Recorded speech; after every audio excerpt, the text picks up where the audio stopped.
जय Maharashtra big बॉसच्या आजच्या भागामध्ये नॉमिनेशन टास्क झालेला असं दाखवले आणि आपल्याला पण माहिती आहे सगळ्यांना की बिग बॉस मध्ये ह्या वीक मध्ये नॉमिनेशन मध्ये जे आहेत कंटेस्टंट ते म्हणजे अरबाज, निक्की, जान्हवी, सूरज आणि वर्षाताई।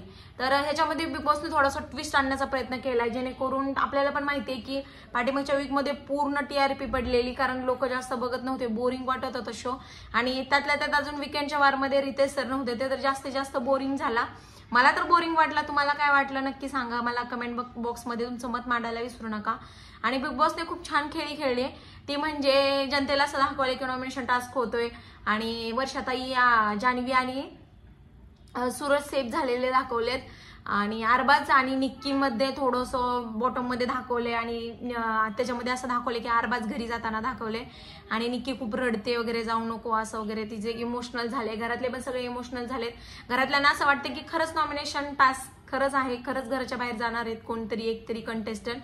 कारण पाठीमागच्या वीक मध्ये आपण पाहिलं असेल वैभव, जेव्हा आर्या गेली आर्याच्या चुकीमुळे घराच्या बाहेर, तेव्हा लगेच असं वाटत होतं सगळ्यांना की या वीक मध्ये एकच जाईल कोणीतरी, आर्या गेले त्यामुळे वैभव वगैरे जाणार नाही, पण वैभव खरंच गेला बाहेर, 2 गेले, त्यामुळे घरातल्यांना असं वाटतं किंवा इमोशनल पण झाले, ते रडतात पण अरबाज चालल्यानंतर त्यांना पण असं वाटतं की खरंच ह्या वीक मध्ये पण 2 जाणार आहेत, पण असं काही नाहीये। बिग बॉस फक्त टीआरपी वरती आणण्यासाठी करतायत, कारण त्यांना पण माहिती आहे टीआरपी खूप पडलेली आहे, खूप महाराष्ट्र बोरिंग झालेला होता ह्या वीक मध्ये।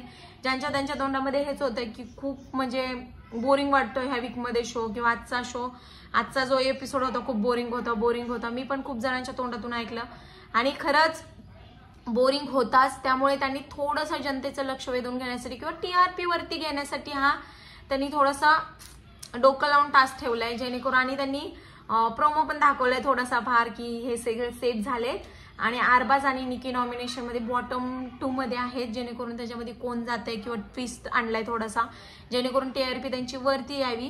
आणि मला नाही वाटत की अरबाज घराच्या बाहेर जाईल, हे फक्त टीआरपी साठी बिग बॉसने केले। तुम्हाला काय वाटतं नक्की कमेंट बॉक्स मध्ये कमेंट करायला सांगू नका, विसरू नका, तुमचं मत मांडायला विसरू नका। आणि मला तर वाटते बिग बॉसने हा खेळ खेळलाय ह्यासाठी की टीआरपी वरती आणण्यासाठी, कारण आपल्याला पण माहितीये की राहिलेत कंटेस्टंट खूप थोडे आणि ऑलरेडी 1.5 महिन्याचा अजून शो राहिलाय, 1.5-2 महिन्याचा, सॉरी 2 महिन्याचा तरी शो कम्प्लीट राहिलेला आहे। तर ह्याच्यामध्ये एवढे कंटेस्टंट पाठवून राहणार काय, कारण वाईल्ड कार्ड एंट्री निघून गेली। संग्राम सरांना आपल्याला पण माहिती आहे संग्राम सरांच्या इजा झाली, त्यामुळे ते पुढे शो कंटिन्यू करू शकत नव्हते, त्यामुळे घराच्या बाहेर गेलेत। तर ह्यावेळी अरबाज नाही जाणार आहे, कारण शो मध्ये थोडासा इंटरेस्ट कमी होईल, जेणेकरून निक्कीचा शो सगळा बोरिंग होऊन जाईल, त्यामुळे टीआरपी खूप घसरेल। आणि आपल्याला पण माहिती आहे जेव्हा अरबाज खरंच जाईल तेव्हा निक्की अभिजितचा पाठ धरणारे, हात धरणारे, आपल्याला सगळ्यांनाच माहितीये। आणि अभिजित पण थोडासा वेडा झालाय, कारण ते माहित नाही की त्यांना समजत नाही की काय चाललंय याच्यामध्ये, निक्की कशी वागते वगैरे। निक्कीचा तरी पण त्यांना स्वभाव आवडतोय, आपण पण रात्री पाहिलं असेल। आणि रात्रीच्या भागामध्ये पण खूप बोरिंग होतं, जे सोशल मीडियावरचे सगळे आणलेले पत्रकार वगैरे त्यांनी क्वेश्चन केले, पण खूप हार्डली क्वेश्चन केलेच नाहीयेत, खूप सिंपल क्वेश्चन केले। आणि ते तर काय सगळे जे क्वेश्चन केलेत ना, ते क्वेश्चनचे उत्तर आपल्याला वीकेंडच्या वारमध्ये भाऊच्या धक्क्यावरती तर भेटतात रितेश सरांकडून। हे येऊन यांचा काय उपयोग नाही झाला असं मला तरी वाटलं, कारण मी जेव्हा हिंदी सीझन जेवढे फॉलो केले, जेवढे मला कळतंय बिग बॉस म्हणजे काय आहे, तेव्हापासून मी जेव्हा फॉलो करते तेव्हापासून मला माहितीये की जेव्हा पत्रकार वगैरे जेव्हा हिंदी बिग बॉस मध्ये जातात तेव्हा तर खूप कडक क्वेश्चन करतात, उत्तर देता येत नाही तेवढे कडक क्वेश्चन करतात आणि खरंच खूप भारी वाटतं तेव्हा। ह्यावेळी हे पण थोडं पार्शल होते पत्रकार, कारण सगळ्यांना ऑलरेडी ते ओळखत होते, त्यामुळे एवढे काही कडक क्वेश्चन करू शकत नव्हते, मला तरी असं वाटतं, कारण त्यांनी ऑलरेडी पहिले इंटरव्ह्यू घेतलेले आहेत, आपण पण सगळे सोशल मीडियावर पाहतो आहे ऍक्टिव्ह, त्यामुळे एवढे कडक नाही घेतले। तुम्हाला पण बोरिंग वाटला का हा वीक आणि हा वीकेंडचा वार, नक्की सांगा, मला तर बोरिंग वाटला। आणि सूरजला सपोर्ट करायला विसरू नका, कारण सूरज कंटिन्यू नॉमिनेशन मध्ये जातोय आणि कंटिन्यू फर्स्टनच जिंकून येतोय बाहेर, सेफ पण तेवढाच होतोय आणि लगेच नॉमिनेशन मध्ये टाकतात, तरी पण त्यांना वेड्यासारखे करतात कंटेस्टंट आतमध्ये, लगेच त्यालाच नॉमिनेशन मध्ये टाकतात, फक्त एकच कारण असतं की सूरजला गेम कळत नाही।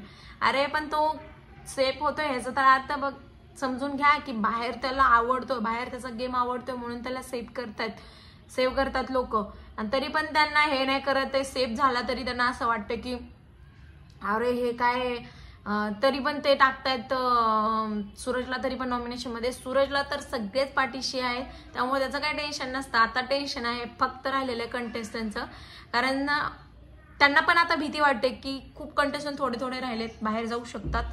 त्यामुळे मला पण असं वाटते की हे फक्त TRP साठी केले. रात्रीचा जो भाग आहे, आता जो भाग संडेचा येणार आहे, ते पण खूप TRP साठी केले. अरबाज बाहेर जाणार नाही घराच्या, मला तरी कन्फर्म असं वाटतंय. तुम्हाला काय वाटतंय? तुमचं मत माझ्या कमेंट बॉक्समध्ये मांडायला विसरू नका. आणि नंतर एकदा भेटूया नवीन एका व्हिडिओमध्ये. तोपर्यंत जय महाराष्ट्र.